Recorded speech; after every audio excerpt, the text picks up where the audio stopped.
In this module, we will learn a new concept. We have looked at the general linear model setup and how it can be specified or specialized in case of a regression where we have continuous independent variable, and also how it can be transformed into an analysis of variance or an ANOVA model.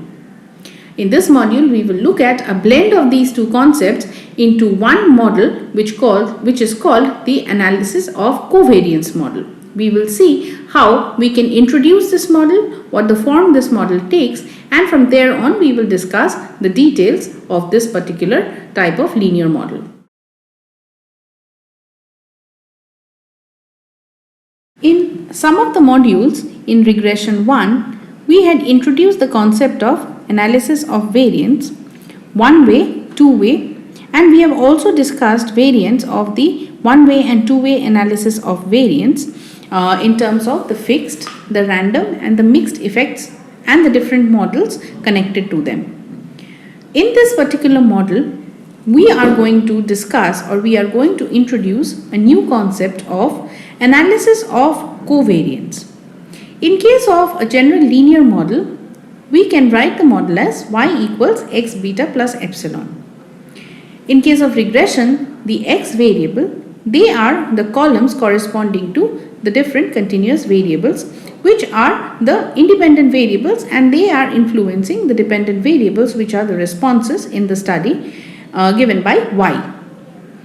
In case of analysis of variance, the same model can be used, but what happens is your X design matrix is now categorical, and these categorical variables, they give rise to a model which boils down to the problem of analysis of variance, which is testing null hypotheses about the equality of several means coming from several different populations. So across the samples from each of these populations, we test whether there is any equality of mean or not. In case of ANCOVA, we here have a blend of the regression model as well as the setup of an analysis of variance. So in case our design matrix X has some continuous variables as well as some variables which are categorical in nature, then what we get eventually is an analysis of covariance model. Research is conducted for the purpose of explaining the effects of the independent variable on the dependent variable. And the purpose of research design is to provide a structure for the research. So in the research design, the researcher identifies and controls independent variables that can help to explain the observed variation in the dependent variable, which in turn reduces the error variance. Since the research design is structured before the research begins, this method of control is called experimental control. So when we look at a particular dependent variable, we notice the pattern of variance which exists in the values, and we find out or try to find out the variables that control the values of these dependent variables. We term these factors as independent variables, we look for them, and depending on whether they are categorical or continuous in nature, we have an ANOVA or a regression model. In this module, we will look at an extension or a blend of the two, and we will finally arrive at the ANCOVA model. So in addition to controlling and explaining variation through research design, it is also possible to use statistical control to explain variation in the dependent variable. Statistical control used when experimental control is difficult, if not impossible, can be achieved by measuring one or more variables in addition to the independent variables of primary interest, and by controlling the variation attributed to these variables through statistical analysis rather than through research design. So what basically happens here is, we have been talking about experimental control, which can be done by the designing of the experiment where we include some of the independent variables so that the variability in Y can be minimized by their explanation. Now, in addition to these experimental variables, there are some random variables also, or random variability also, which are attached to our responses. These can be handled by statistical analysis, and that's exactly what we try to do in case of ANOVA. So the analysis procedure employed in this statistical control is called the analysis of covariance, where the covariance term is the one which acts into the model and controls for the experimental as well as the statistical control of random variation. Now let us understand the basis for analysis of covariance. Analysis of covariance is an extension of analysis of variance that provides a way of statistically controlling the linear effect of variables one does not want to examine in a study. So in case you have different factors, and for the different levels of these different factors, we also want to look at how the covariates, when introduced into the model, affect the variability of the response. That is when we extend the ANOVA to the ANCOVA. Now the extraneous variables are called covariates or the control variables. ANCOVA allows us to remove covariates from the list of possible explanations of variation in the dependent variable, and ANCOVA is used in experimental studies when researchers want to remove the effects of some antecedent variable which we know is present in the study.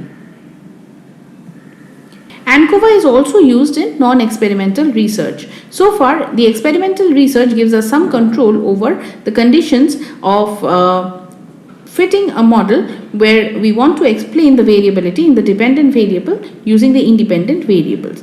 But in case of non-experimental research also, such as surveys or non-random samples, or in quasi-experiments when subjects cannot be assigned randomly to control and experimental groups, a one-way analysis of covariance evaluates whether population mean on the dependent variable are the same across levels of factor, adjusting for differences on the covariates. With a one-way analysis of covariance, each individual or case must have scores on three variables: a factor or independent variable, a covariate, and a dependent variable.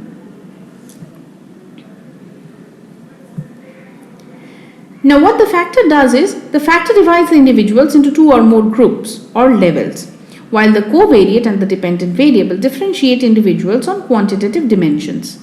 So we can think of the factors as the different levels of the analysis of variance, and the covariate and the dependent variable can act as the dependent and independent variables in a regression model setup. The one-way ANCOVA is used to analyze data from several types of studies. It's a commonly used technique and very popular among statisticians.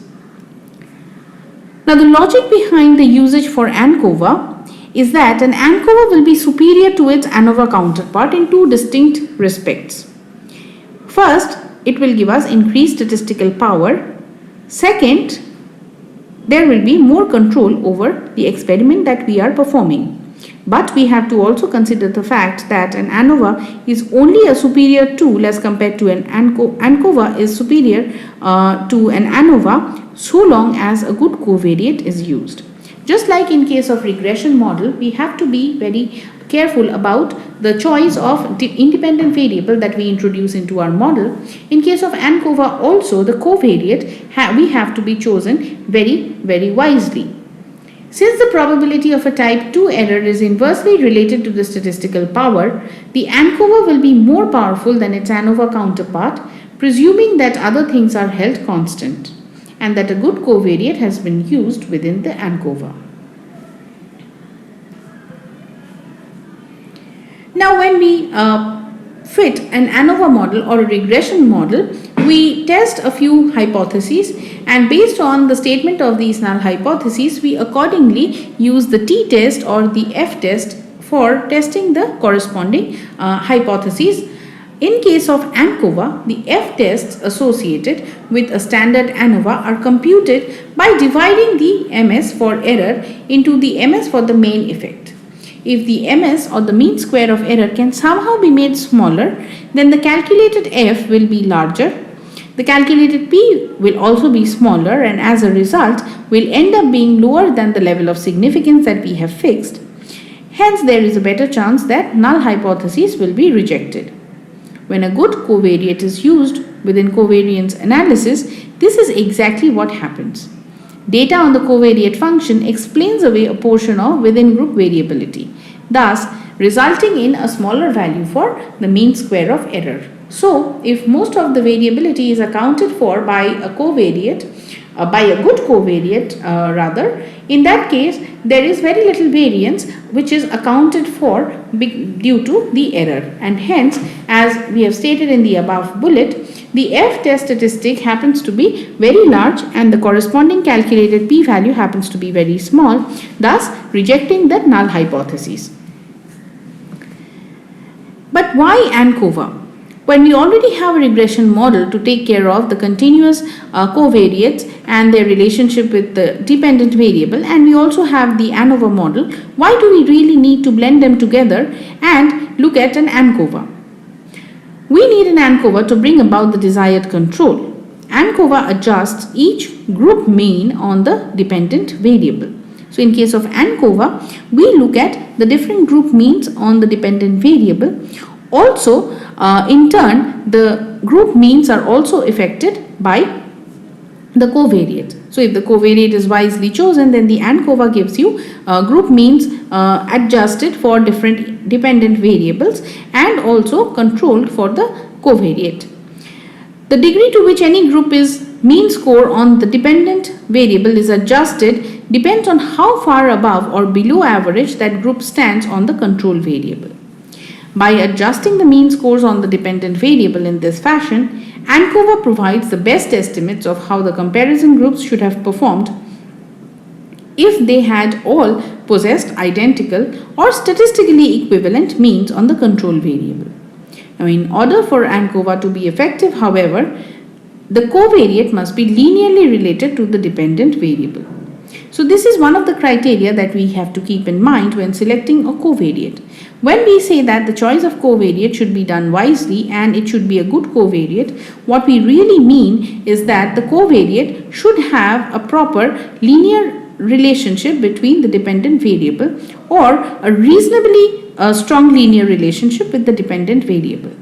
So in addition, the covariate must also be unaffected by other independent variables.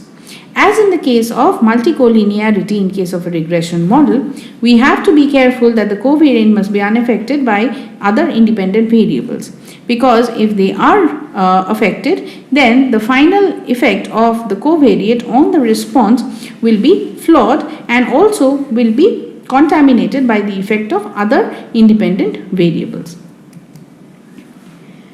Now the model for ANCOVA. ANCOVA is a general linear model which blends ANOVA and regression.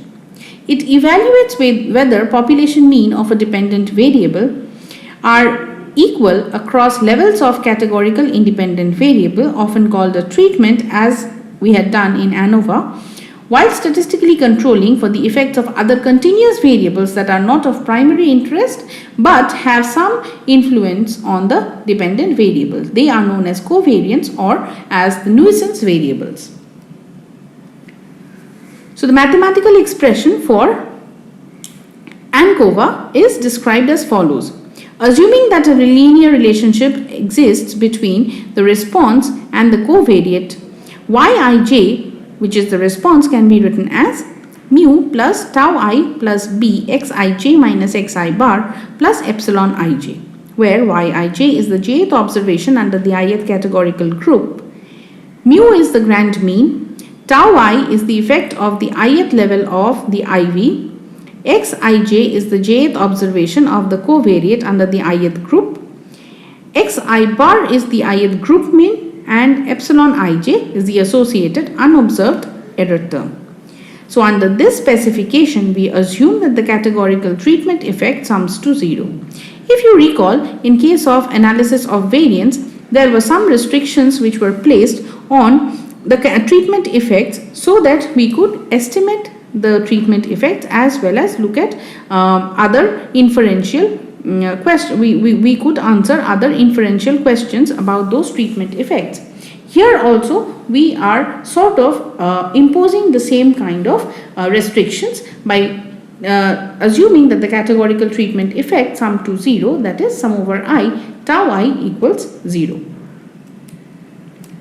So this brings us to the end of the introduction of ANCOVA and the introduction of the model. We have also explained what the motivations are. In another module, we will take up the details of the null hypothesis testing and also the test statistics related to an ANCOVA model. So here we have looked at the introduction of a different concept of linear model in the form of an analysis of covariance model.